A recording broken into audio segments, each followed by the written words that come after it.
Well, ladies and gentlemen.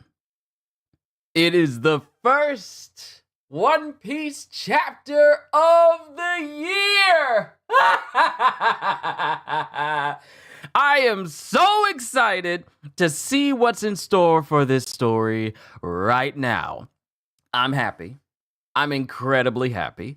It's been a while since I did like a reaction this early for a One Piece chapter. But then again, most of the One Piece chapters I react to is, later in the day because I'd be at church at the time because they release on Sundays. So this is the first One Piece chapter in a long time that I have done this early. It feels nostalgic just a little bit. But it's time to react to today's chapter, so let's go ahead and get started, shall we? Yeah!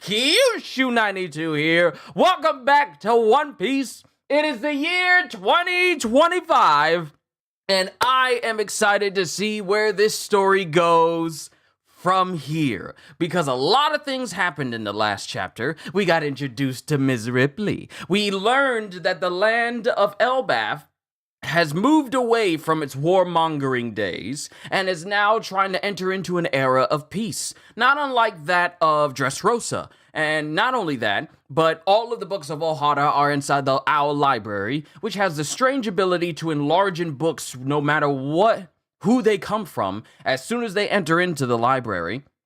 Robin, obviously, already reunited with Saul, so that is already awesome. And as everyone is celebrating and having all of this merriment, two individuals get teleported into Elbaf.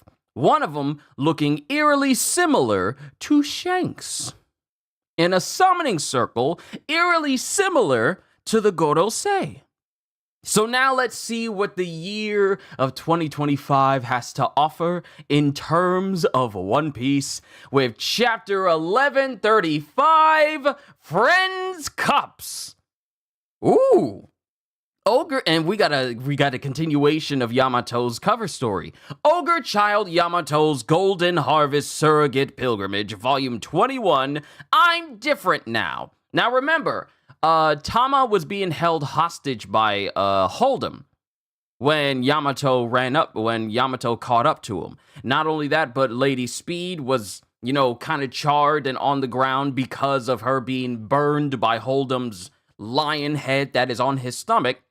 And we thought, oh no, Tama's been taken hostage. But no, apparently Shinobu's training has really stuck with Tama because she is kicking his behind.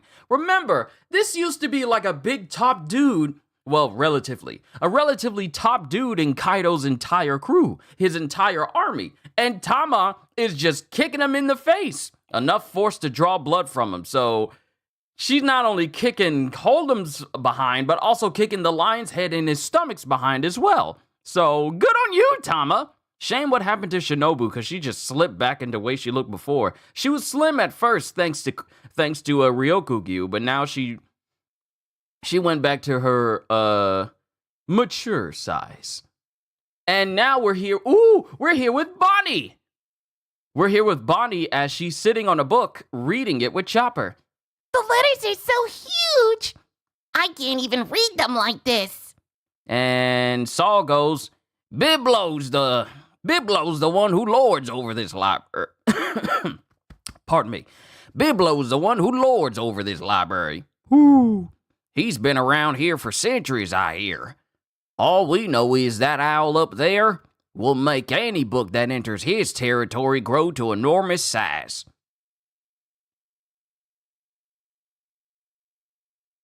When's the last time we seen an animal in possession of a devil fruit? Just not like regular person, but when's the last time we seen an animal with the devil fruit. It's I feel like it's been a minute.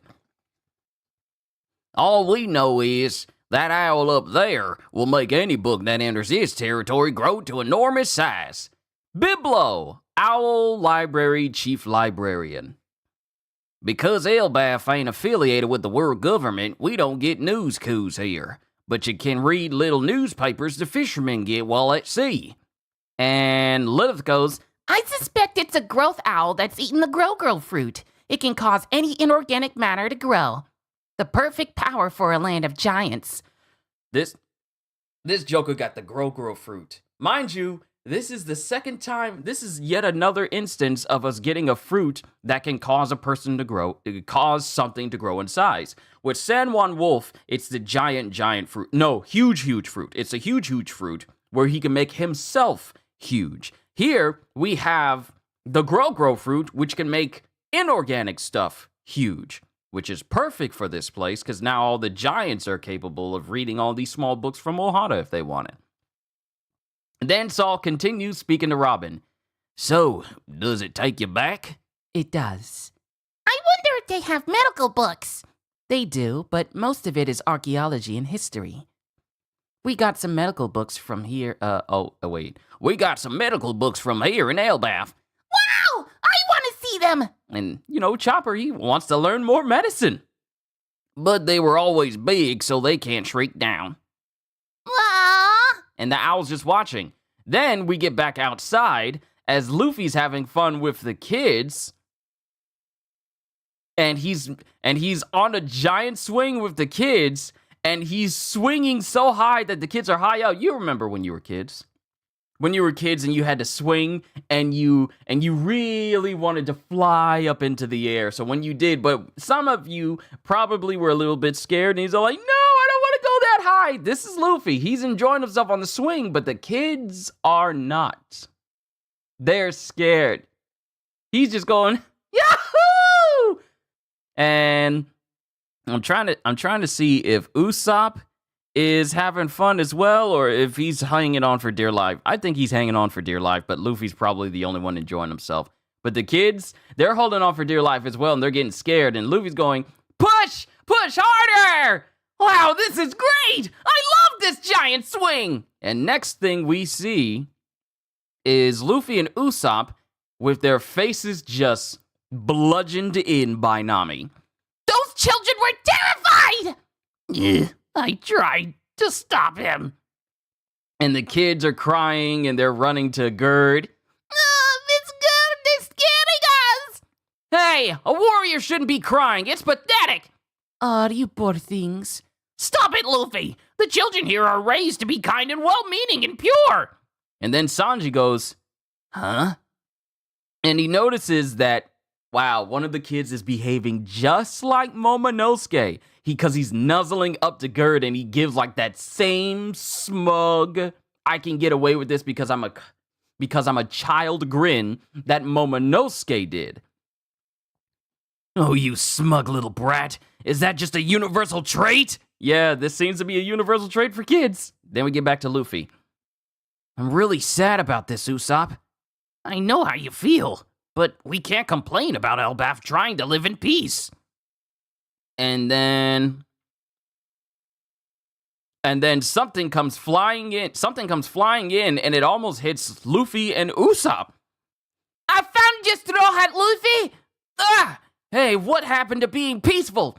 I've got you now. And this kid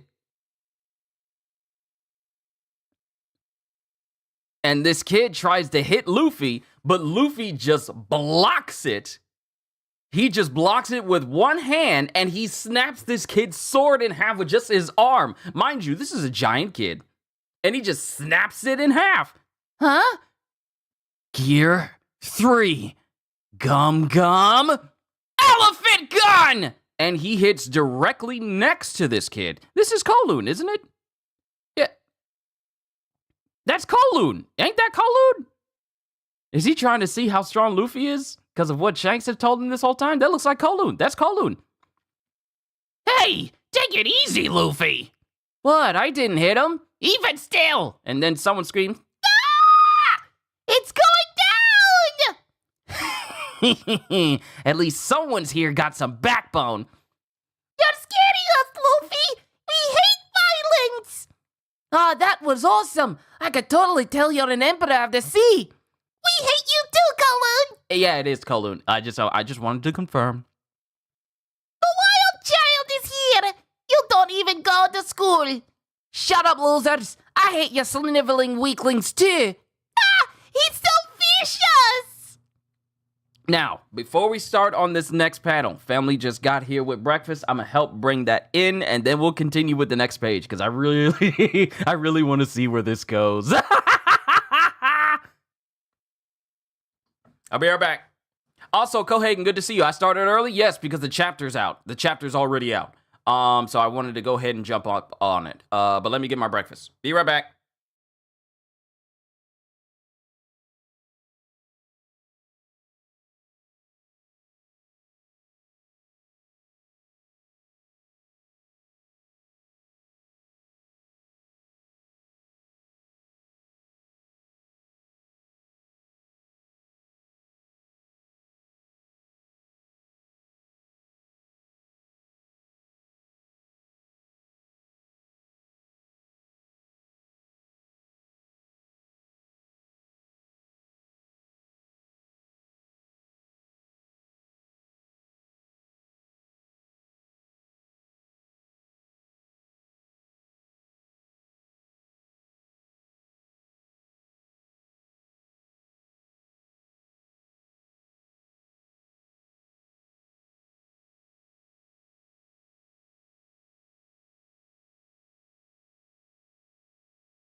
All right, sorry. This is what happens.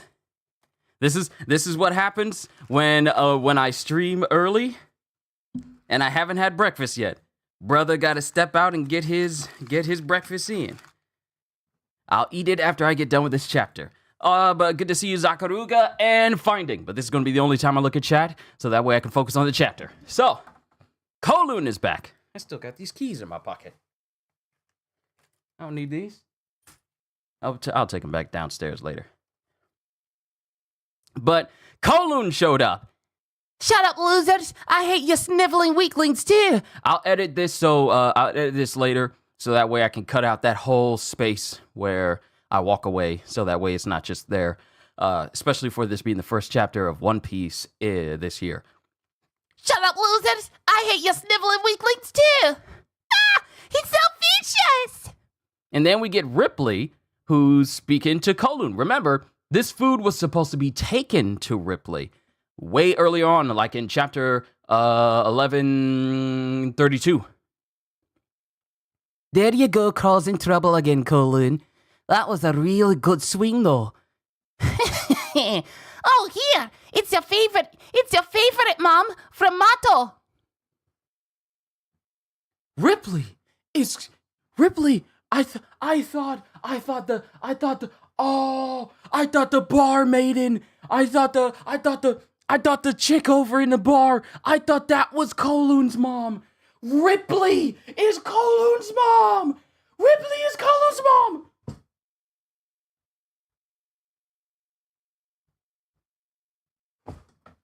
Ripley is Kolu's mom! Ripley is Kolu's mom! Hi, Miss Ripley. Oh, here, it's your favorite mom from Mato. So, the barkeep's lady, her name is Mato. But at least we know. Wow, Kowloon. Oh, Kowloon. Now it just makes me wonder, who's the dad? What? Mom? You mean Ripley? You're not teaching in the same lessons your school is. Wait, who is saying that? Is that Sanji? What? Mom? You mean Ripley? You're not teaching him the same lessons your school is. He should probably apologize about the sneak attack, though. And then Kowloon goes, My dad's a human, you know.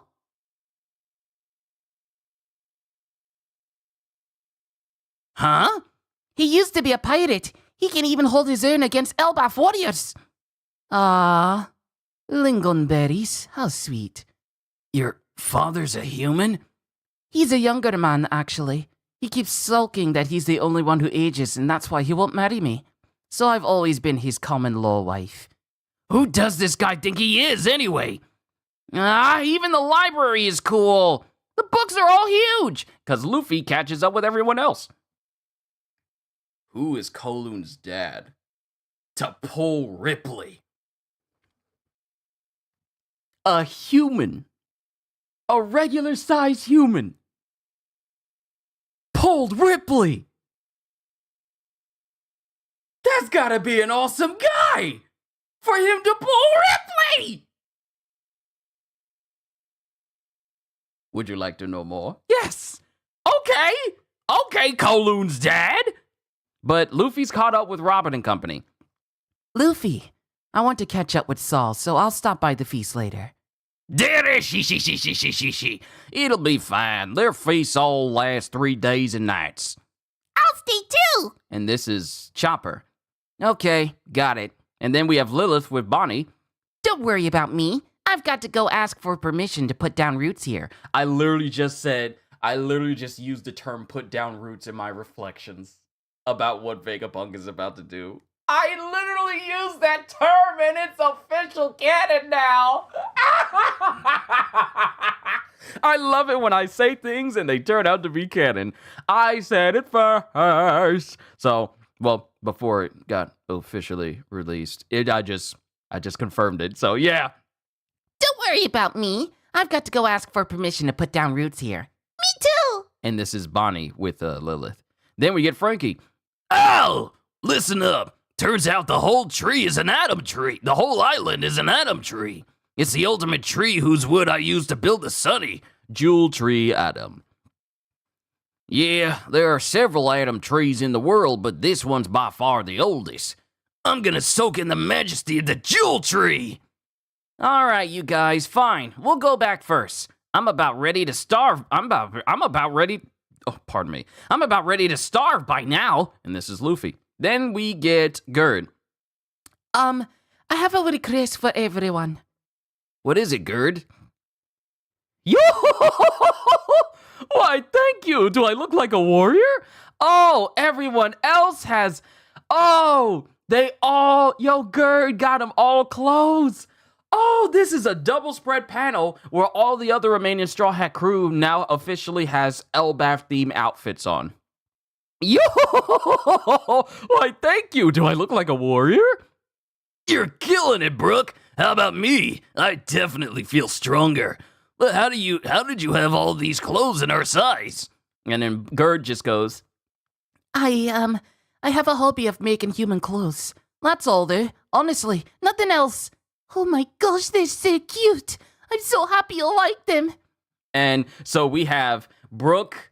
We have Brooke and his whole getup. He has his cane, his soul solid. He has it right there. He has it up against his back, and he has like a big old Viking helmet with goggles on.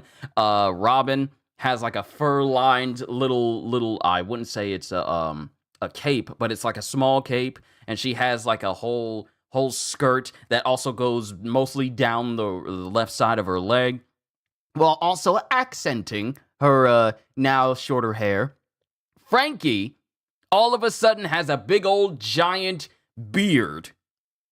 I did not know that he could make his hair grow on his chin like that, but he has a big old beard that made me do a double take, because of the last person I saw have a beard that big was like, okay, Frankie Burgess, Jesus Burgess, but he's got like a big beard, big old cape, and one thing I have to say about their outfits is how, even with Frankie being a cyborg and his arms are pretty much completely cybernetic, the theme, is this the first time his arms have actually been themed in the place that he's been in? Because every single time we've seen Frankie, either he's had like maybe some clothes over them, but not necessarily the cybernetic arms, like the big giant portions of his arms themselves being themed of the place they're in. Because here they have like the barrel, his arms have the barrel lining like it's a keg, but it's barrel lining across his arms as well. And of course he's got like flaps in front of his Speedo and everything, and he's got big boots on. Frankie has shoes on. Mind you, the first time we saw Frankie have pants and shoes was in Egghead when he got dressed all up, but now Frankie's just shoes on. It's gonna be a minute before Frankie goes back to being barefoot. Odo wants this Joker to wear shoes. And then Jinbei, dude looks good. And his hair is also braided up in the front. His hair is braided up in the front. He's got like a big old giant fur cape, and he's got a giant belt that has like, I want to say this is Jormungandr. A big old belt buckle that has like a giant snake on the front of it. I dare say that that's a reference to Jormungandr. But now the rest of the Straw Hat crew are all themed in Elbaf. Okay, see you guys in the village. And everyone just takes off. We'll catch up. Oh, wait. See you guys in the village. We'll catch up later. And then we get to the, Aurus Castle.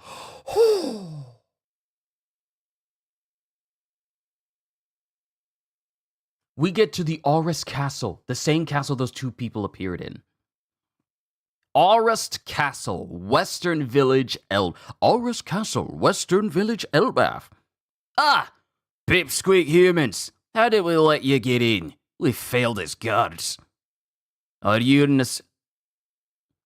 Straw Hat crew? You must be if you're in this country.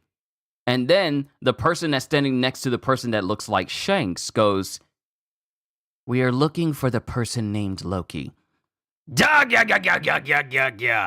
Loki? What do you want with a criminal like him? He killed King Harold, beloved by all the people of the realm. He's the scourge of Elbaf, and no one's in this castle. Then where is he? Answer me. Can't tell you that, just in case you mean to free him. So you will not say? No, sorry. And then this person kneels down. This person kneels down, and then we get the sound effects of da da da da da da da da da. And both of these giants notice what's going on, and the bigger giant with the big old cape and the big beard goes, "Huh? Hey, what kind of joke is?" And then there's a cracking sound. Did he get set on fire?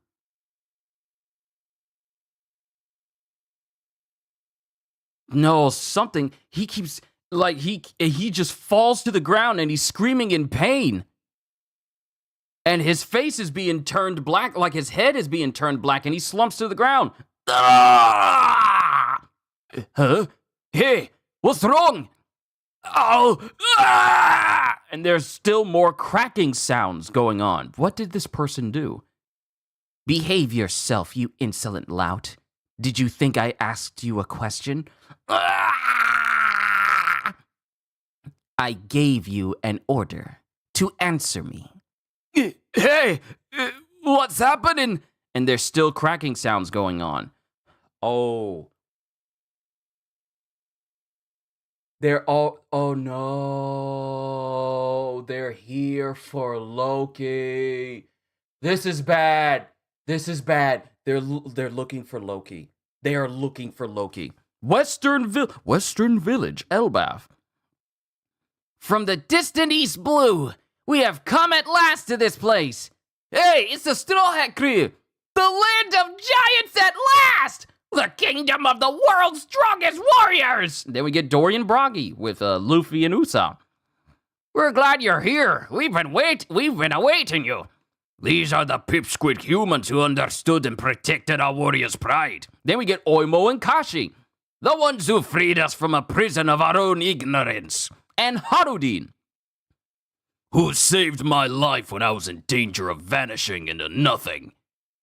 Elbaf welcomes these little friends to our land. Woo! They might be small, but don't overlook them. On the sea, Straw Hat Luffy is a great pirate, one of the 4 emperors. He was front and center in the Great Wano incident, where that monster Kaido and Big Mom fell in battle. Woo! Rah! To the Straw Hats, we raise these friends' cups. Ah! Cheers! And all of the giants just toast to the Straw Hats.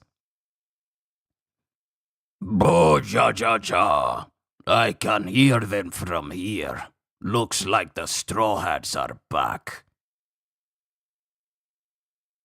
Wait, who's saying that? Looks like the Straw Hats are back. What? You're the giant they had captured back in Sabaody. What? Oh, right. Yeah, it's Stanzen. He recognizes Stanzen. Sorry, I had a momentary lapse there because I forgot. Like, wait. Oh, that's what Stanzen looked like when we first saw him back in Sabaody when he was speaking to Rayleigh. That dude really let his beard grow out. What? You're the giant they had captured in Sabaody? The very same. Stanzen at your service. When I heard from Harudin that he was under your lead, it felt like fate was at work. I'm going to keep pointing out every single time fate is mentioned in this series. It felt like fate was at work. I will repay this debt to you. Thank you. A Stanzen refresher. Abducted while napping, the old friend of Harudin was nearly sold off at the human auction hall. Luckily for him, the Straw Hat crew wrecked the auction for an unrelated reason, and thus he escaped slavery. Okay, I see. I'm glad you made it out. Everyone having fun? Chief Yarl! It's Chief Yarl! Huh? Who's that? Bo-ja-ja-ja-ja. I hear we've got some little guests. Look at that! Look at this giant! He's like a walking hill! And then we get Dory and Broggy, and here's the thing, Dory is literally half the size of Jarl. Jarl is massive for a giant. Mind you, we've seen the size of Dory and Broggy. They're gigantic in size. But Jarl, he easily eclipses the size of Dory, of Broggy. Yeah, Broggy. I was getting them mixed up. Chief Jarl's come all the way to the village. Beard Hill Jarl, hero of the giants, oldest in the world, age 408. Hey, old man, there's a sword stuck in your head. Bo-ja-ja-ja-ja. Oh, this? Not to worry. The helmet saved my life. It's going all the way through! Jarl has a sword sticking straight through his head. He did not have this the last time we saw him. And that's the end of the chapter. My nose itches. Hold on.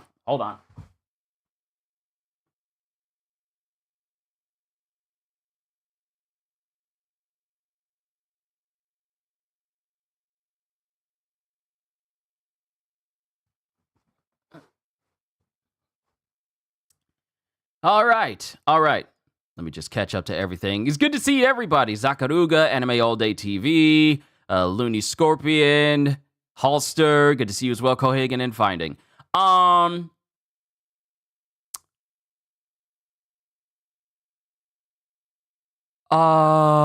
Let's just talk about this whole chapter. So one, Kowloon shows up. Well, we find out that the books we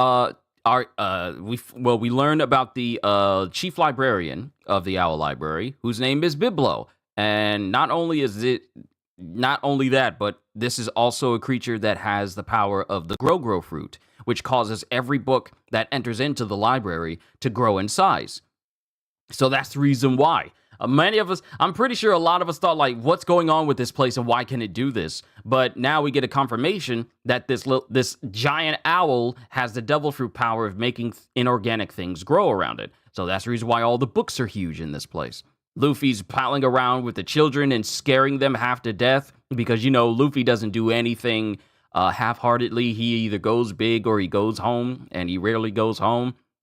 That happens, and then Kowloon shows up and, tries to spar with Luffy, and Luffy demonstrates his strength by just using Gear 3rd Elephant Gun after breaking Kowloon's sword with just his bare hand.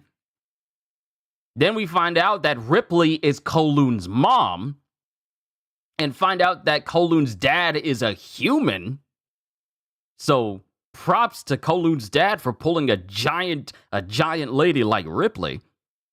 Not only that, but Lilith still needs to get permission in order to, put down roots, just like I said, for her to build a laboratory in Elbaf in order for her to, fix Kuma and revive her clone, the clone of Vegapunk.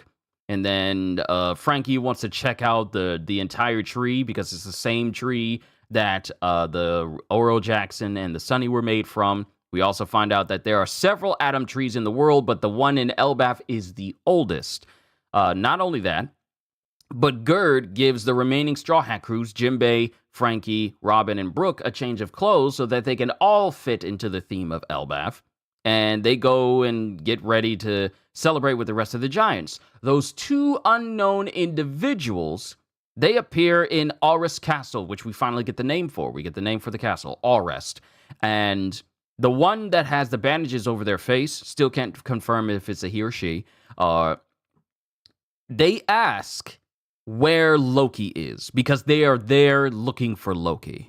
And the two giants that are there, they said, like, we don't know, and if we did, we wouldn't tell you. We'd be bad guards. And then this person kneels to the ground, and all of a sudden, one of the giants not only falls to the ground in complete pain, but their face starts to change color. So we don't know exactly what's going on with this. We don't know exactly what's going on here. Let me see. I know the chapter just came out. And we're going on a 2-week break after this as well. Let me go ahead and mention that. We're going on a 2-week break. The next chapter we get is on the 19th. The 19th is the next time we get a One Piece chapter. But let's see. Oh, nope. Since this chapter just came out, there's no big synopsis. So we can't really make heads or tails. We can't really make heads or tails of what's going on here, aside from just like overall appearances. Let me see here. But yeah, they just touch the ground, and this giant just falls to the ground, and he's screaming in pain, and there's a lot of cracking sounds. So I don't know whether this is a devil fruit ability or just something that's unique to this individual. Still remains unknown. But this person already has this really high authoritative tone to them, saying like, I didn't behave yourself, you insolent lout. Did you think I asked you a question? I gave you an order to answer me. So this person has a very high opinion of themselves and authoritative presence where they're like, I didn't ask you a question. I gave you an order. So I already get Marie Joie level vibes from this person, which is just enhancing the theory of them being the Holy Knights, of the God Knights. But we just cut away from the situation where these two individuals, and mind you, we get nothing more from the person who looks like Shanks. However, I am just now noticing that this person appears to have a saber handle sticking out from their right side. I didn't notice this before, but it appears to be sticking out from their right side. Right here on page 12 and 13. Interesting. But then we just cut to the Western Village where the giants, and we get all the noteworthy giants who have interacted with the Straw Hat crew. Dorian Bragi, Oimo and Kashi, Harudin and Stanzen, they all drink and cheer and give a rousing toast to the Straw Hat crew and just how much of an impact the Straw Hats have had on the giants. At least the people who are a part of Elbaf, they all just scream and cheer, "To the Straw Hats, we raise these friends' cups." And there's so many giants all over, and they're ready to go to town on some mead. I'm just saying. But then we get Beard Hill Jarl, who shows up, who suddenly has a sword sticking through his head, which was not present when we saw him in Big Mom's flashback when she was a kid. Might as well say toddler, because she was like, 3? She was 3 years old. And we also get a little bit of a refresher of who Stanzen is, due to him having such a massively different appearance compared to when we first saw him in Sabaody. Now he's got like a big old giant mustache and a gigantic beard. But yeah, Jarl is here. And he just shows up with a sword sticking through his head, preparing to join in the festivities. So now the question is why he's here. And also another question presents itself. Who are those individuals? He does have a sword similar to Griffin like Garling does. Yeah. So let me see what you guys have said as well. Who do you think Kowloon's dad's is? Dad? Who do you think's Kowloon's dad? I don't... No, I'm trying to think who would fit as Kowloon's dad. Because let me go back to what Ripley said. Let's see. He's a younger man, actually. He keeps sulking that he's the only one who ages, and that's why he won't marry me. Used to be a pirate. He can even hold his own against Elbaf warriors. Used to be a pirate. And he's strong enough to fight giants.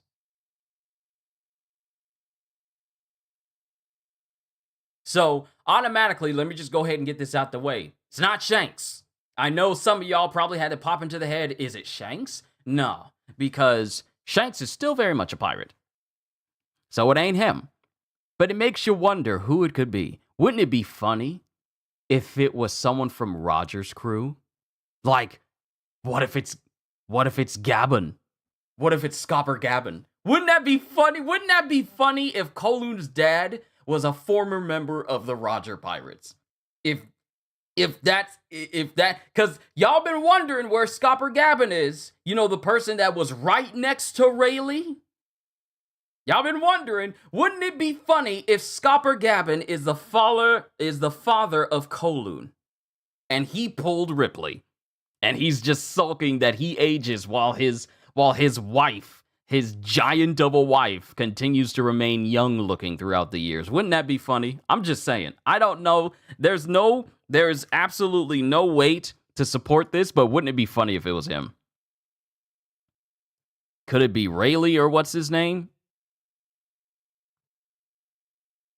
Rayleigh? No, because Rayleigh's with Shaki. And I think it would complicate things if Rayleigh was messing with a giant and also messing with Shaki as well. But that's just me. The one with the Shanks lookalike question, did that giant always have a bandage on his knee? Hold on. Let me see. Let me go to it.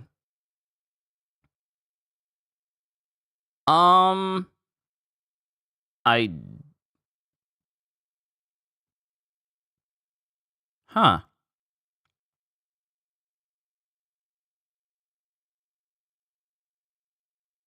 I'm trying to pay attention to it.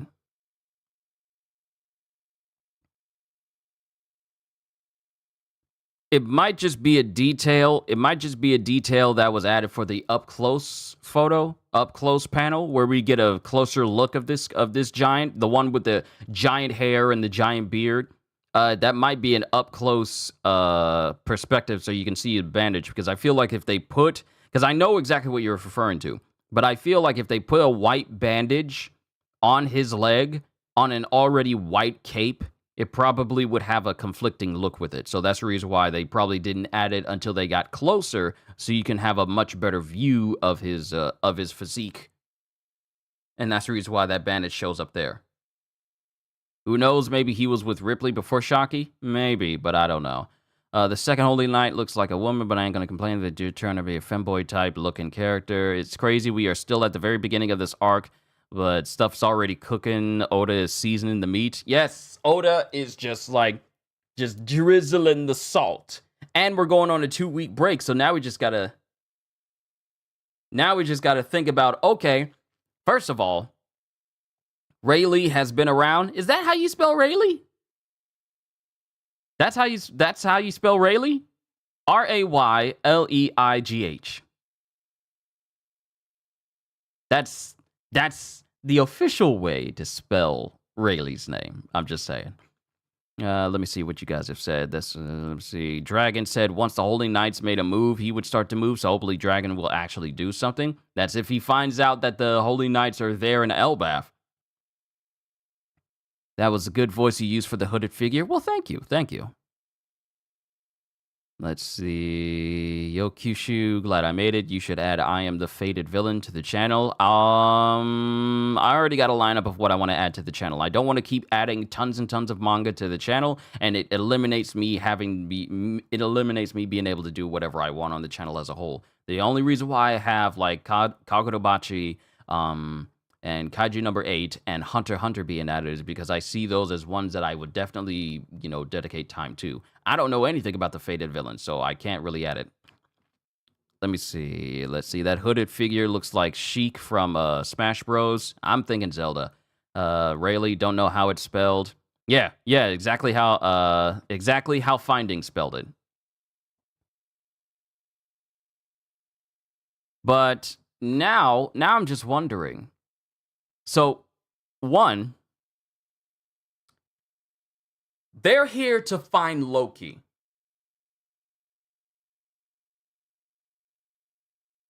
That's already an issue. Because with this hooded figure saying, behave yourself, you insolent lout, did you think I asked you a question? I gave you an order to answer me. Because they're saying, let's see, we are here looking for the person named Loki.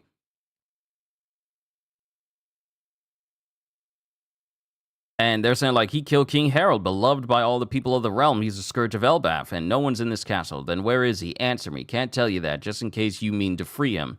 So you will not say? Nope, sorry.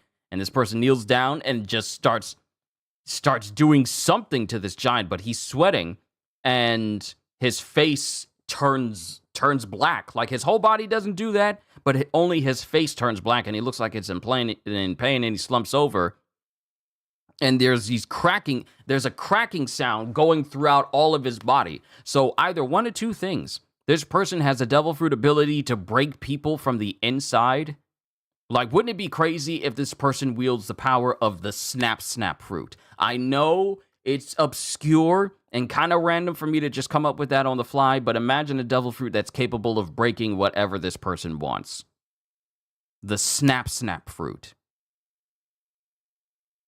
I'm just saying. I'm just saying. Either that or they just have some other ethereal ability that allows them to break a person from the inside. Because why else would you be getting these constant cracking sounds happening? And every single time there's a cracking sound, this dude responds in pain.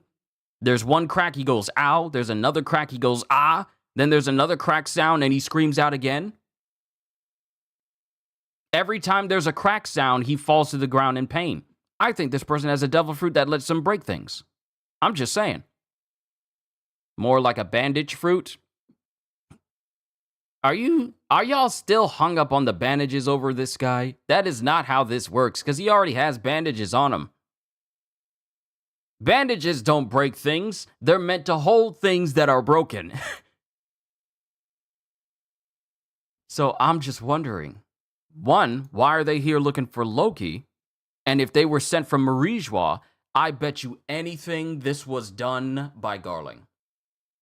I told you guys. I told you guys during my reflections that Garling seems to be the type of person that will get stuff done now. I would not be surprised if he was the one who personally sent these two to Elbaf in order to get to Loki. I would not be surprised at all. Question is why? Of course, we're not going to find out until later, but there's a lot of speculation here as to why the Gorosei mean to try and find Loki. You know, the Scourge of Elbaf, holder of a legendary devil fruit, and has been imprisoned for the past, 6 years? What interest would Marijwa have in a giant? Because remember when Warkiri was talking to Dorian Braga and he says, like, we already have a vendetta against your kind. So if they have a vendetta against the giants, why are they looking for Loki? What do they need from him? If they don't need Loki himself, then they probably the only reason why they're either looking for Loki is because they want his power or they want information.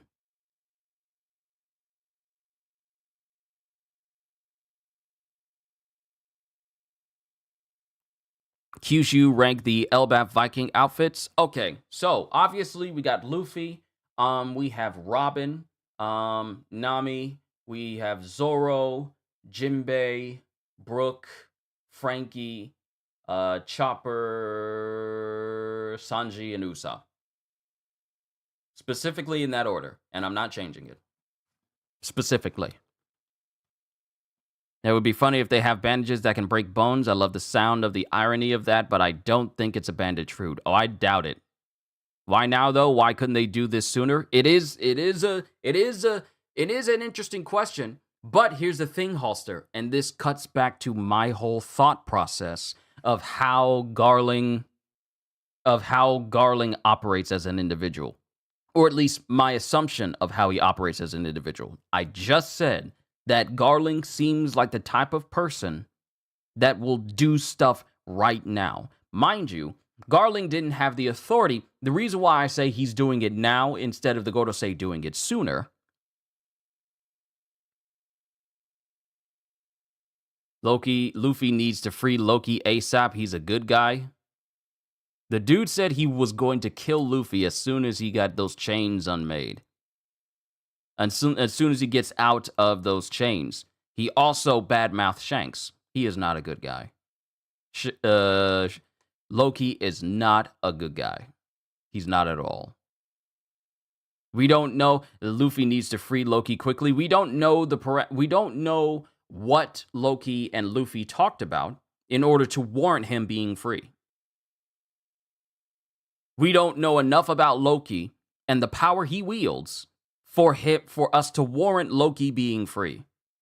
Freeing Loki does not mean it's going to be beneficial for everyone else, just if it means to keep him away from the Gorosei.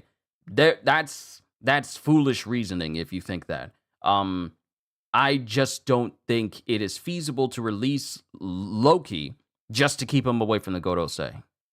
I'm just saying. We don't know enough about Loki to warrant that. We don't.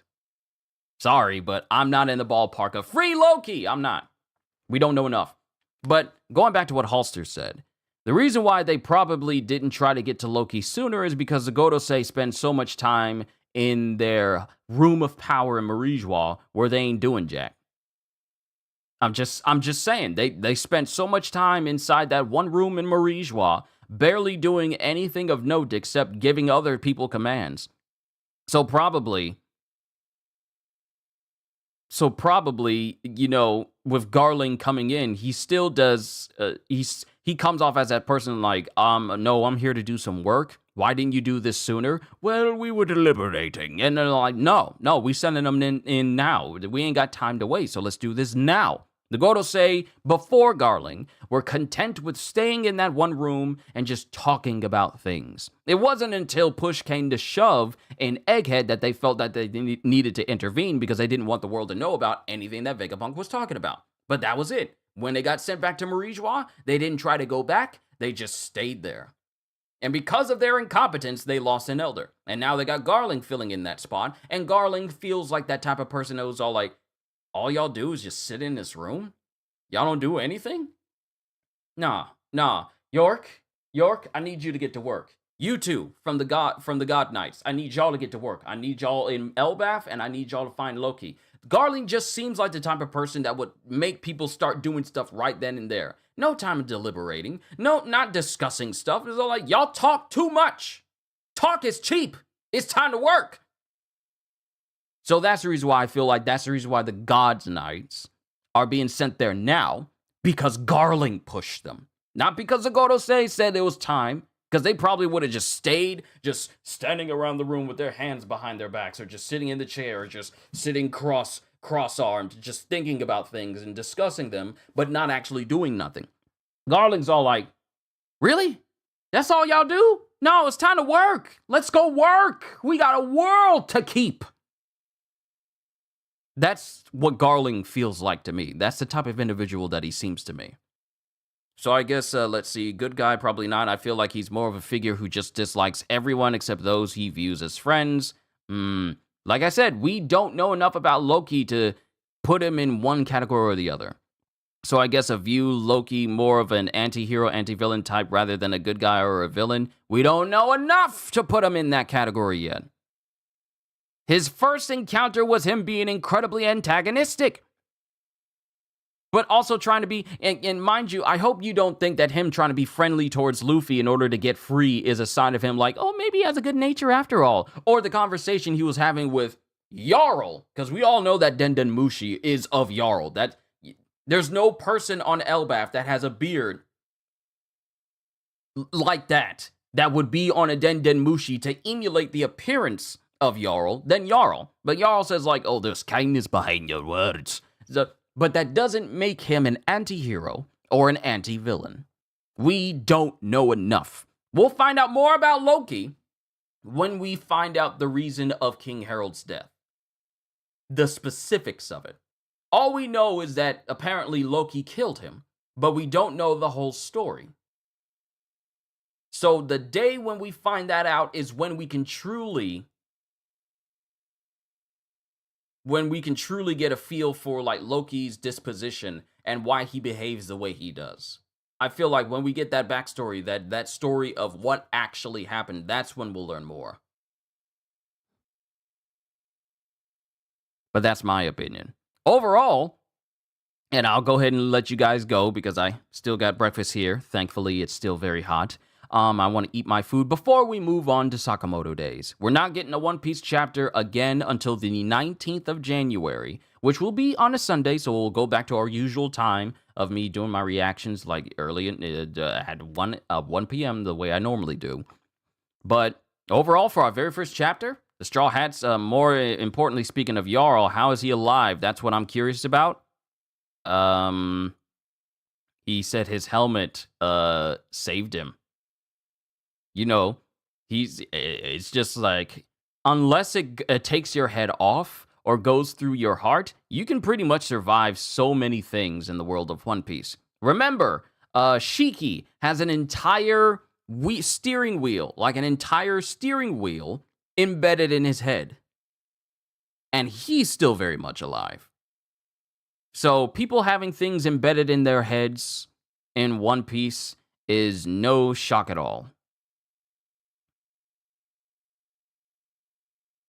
Yes, Shiki the Golden Lion. That's a piece of a steering wheel of a ship's helm's wheel. Like that's a wheel sticking in his head. Just directly in his head. And if it were taken out, he would die. That's the reason why he's keeping it. Because he can't get it surgically taken out without it killing him. So that's just common in One Piece. You get stuff stuck in your head. I could even say it is to be discarded.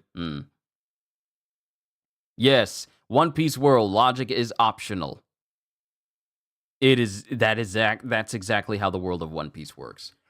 But with Shiki, it's embedded in his head. Now with Jarl, it's going straight through his head, but he's still very much alive. So that really doesn't surprise me at all. Oh yeah, that's another candidate for who could potentially be Kowloon's dad. Not my choice. I doubt it. I have many reasons as to why I doubt Shiki would be the father of Kowloon.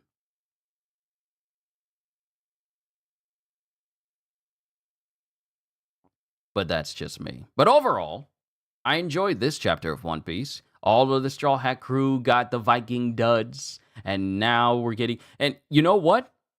Part of me thought we wouldn't get anything from those two individuals in the next chapter, but we did.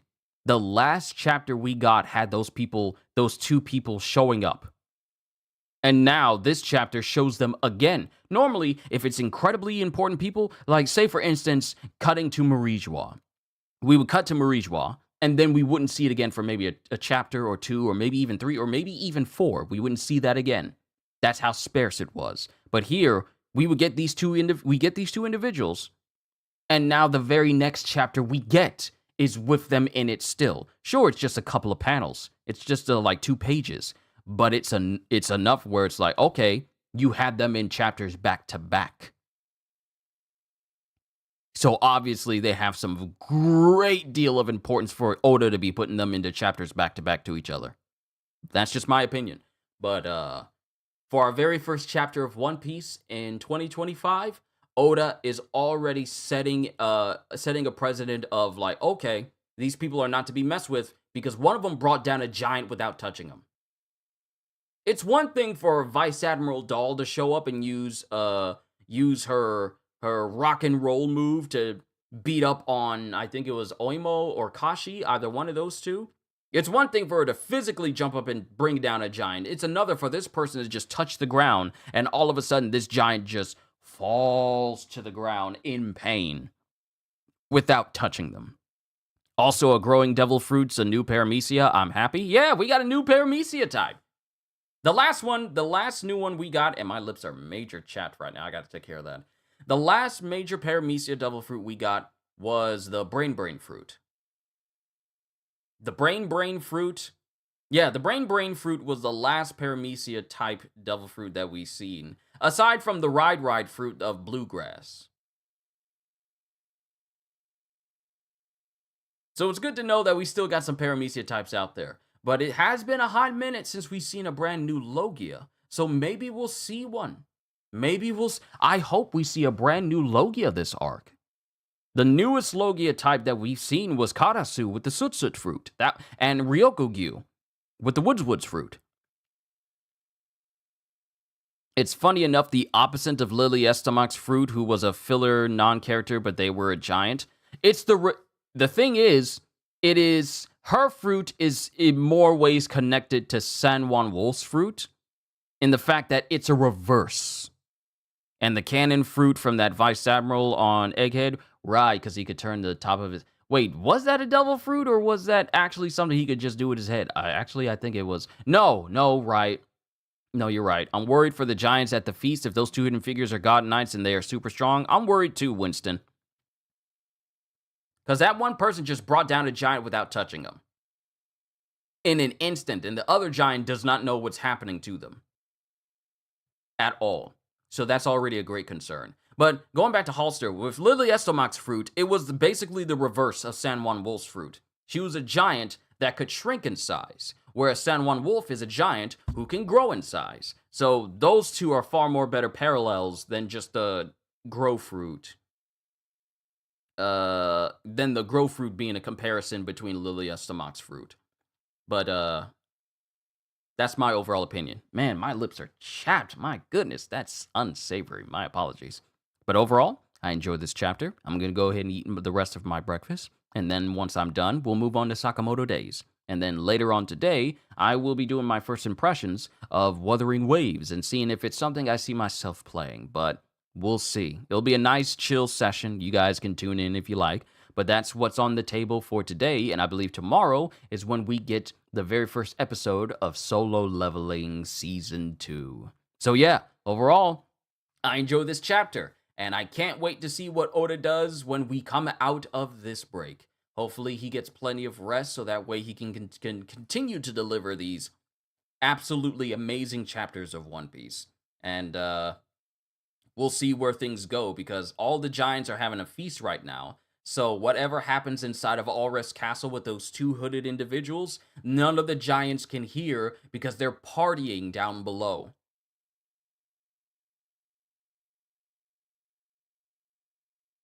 So, yeah. We'll see how things go. But overall, how do you feel about her devil fruit being a mythical Zoan model mummy? Yes, we've seen a lot of Zoan fruits in Wano, but it would be an interesting route. But the thing is, mummies aren't mythical creatures. They're just actual people. Mummies aren't mythological creatures. So that wouldn't exactly work.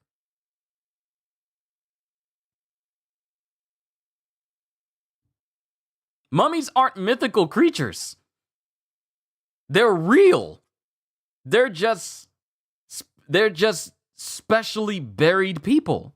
So I don't think a mummy Zoan fruit would work because mummies aren't animals. And they're not monsters. They're portrayed as monsters in horror films, but they're literally just bandaged, buried people. So a mummy fruit, a mythical Zoan mummy fruit, wouldn't exactly work because they're real. Their mummies are real. So I don't know. But overall, I enjoyed this chapter. Looking forward to the next one. Time for me to eat my breakfast, and then we'll move on to Sakamoto Days. When is Solo Leveling releasing? It's releasing tomorrow at 10 a.m. So for us Eastern Siders, East Coasters, it'll be 10 a.m., so I'll be doing my reaction then, and then later on will be a Solo Leveling Ragnarok chapter. So Solo Leveling Saturdays might as well be called that because of all the episodes that are going to be coming out and all the chapters as well. But yeah, that's what's happening tomorrow, because tomorrow is Saturday, yes? Yes, tomorrow is Saturday. Human fruit model mummy, I love the idea, but I don't want to see another mythical Zoan for a while. But here's the thing though.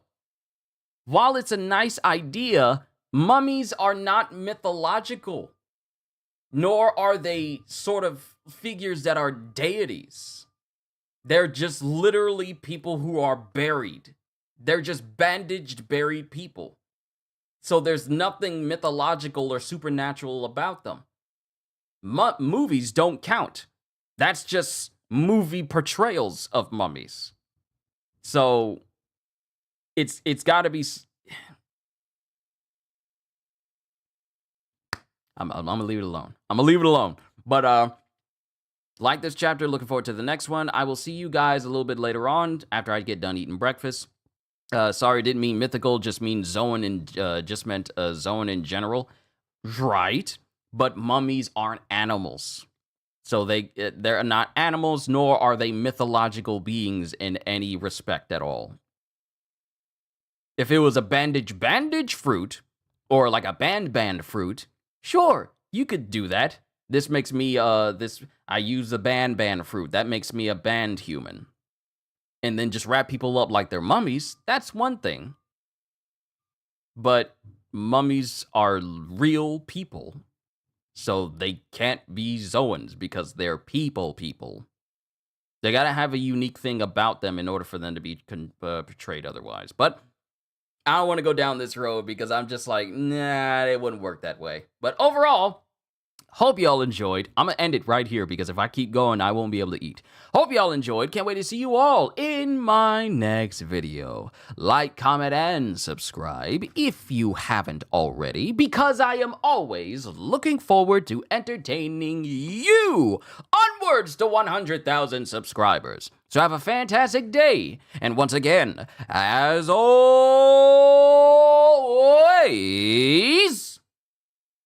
later, peoples!